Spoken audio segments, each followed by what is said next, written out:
If you were to start your own pharmaceuticals company, how would you run it? Caution, broken room detected.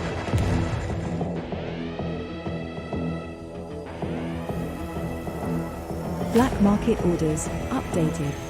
Contract delivery successful.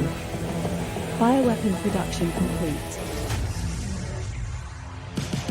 Undead Inc. is the latest game from Team 17. These guys love their quirky indie titles. They've released games like Dredged, Overcooked, Blasphemous, Worms, The Escapist, Yooka-Laylee, and the list goes on. What all these games have in common is their interesting premise. And judging by this, Undead Inc. should be an absolute home run. Start your own pharmaceuticals research company. Research both cutting-edge medical treatments and bleeding-edge bioweapons. Sell them at the black market and start an accidental zombie apocalypse in the process. As gamers, we've all been at the receiving end of unethical treatment gone wrong. I'm looking at you, Umbrella. Finally, we get to be on the right side of history. Well, you know what I mean. Either way, this sounds like such a good premise and this can only be amazing, right? Right? Alright, so Undead Inc. is a management sim in the vein of something like Team Hospital or 2 Point Campus, mixed with Jurassic World Evolution. Remember that game where you get to set up a dinosaur park?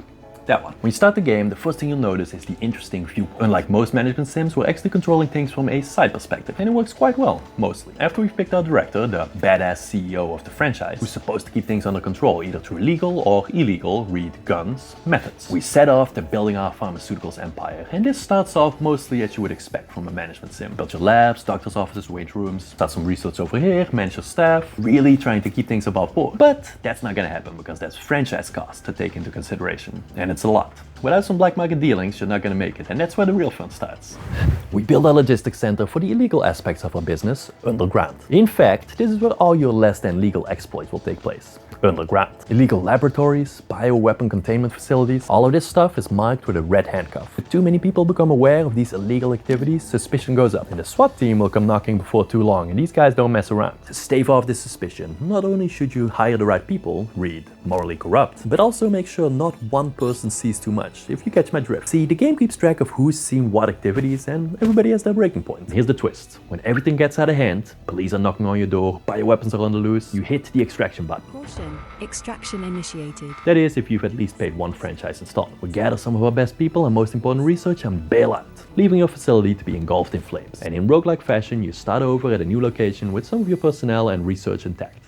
This is pretty much the gameplay loop, and in theory it all sounds pretty awesome, but in practice it's not that rosy. There's a baffling number of design choices that hamper the amazing concepts of this game. Aside from the many bugs I've already run into, mostly graphical but some game crashes, there are some bigger problems. Building underground can't be done without line of sight from personnel. This sounds minor, but it's super annoying. In one of my earlier runs I was trying to build a logistics center. I finally had enough money, so I tried to build it, but I couldn't because of the line of sight rules. I ordered one of my lackeys downstairs, but due to some terrible pathfinding and other apparently more pressing needs he had, it took him a good minute to get down there. He finally gets to the intended destination, but now I don't have enough money anymore. It took me probably 5 minutes to get this one room built. Another gripe is you can only select one person at a time, but for clearing underground camps you need a whole team of people, meaning you'll have to go back and forth arranging for everybody to get to the right spot and hoping they'll arrive there together or you're facing a massacre. I got frustrated, so I sent in my director, who's a supposed gun expert. Needless to say, he wasn't as much an expert as he believed he was, which meant another tally in the game over column. The game can also be confusing at times, and it's not always very clear what you're meant to be doing in certain situations. Early on I was trying to hire more staff, but I couldn't. After 5 minutes of trying, I had to look online, and it turns out you can only hire 4 people.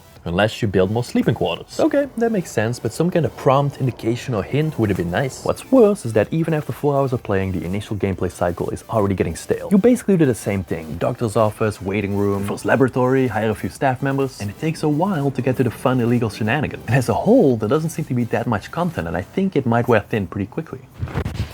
Granted, like I said, I've only played a little while and maybe there's more to it, but it doesn't seem that way. Performance-wise, the game runs decent. With everything on epic settings, we get a fairly stable 28 to 30 frames per second. When we move the settings down a bit, we can eke out a few more frames, but as this is a management sim, do we really need that? And that's the gist of it. I'd either wait for a sale or a large update/DLC. This game is the makings of something that could be really great. It just needs some more work and content. Check this out for another Crab's Treasure, a really fun roguelike, and I hope to see you in the next one.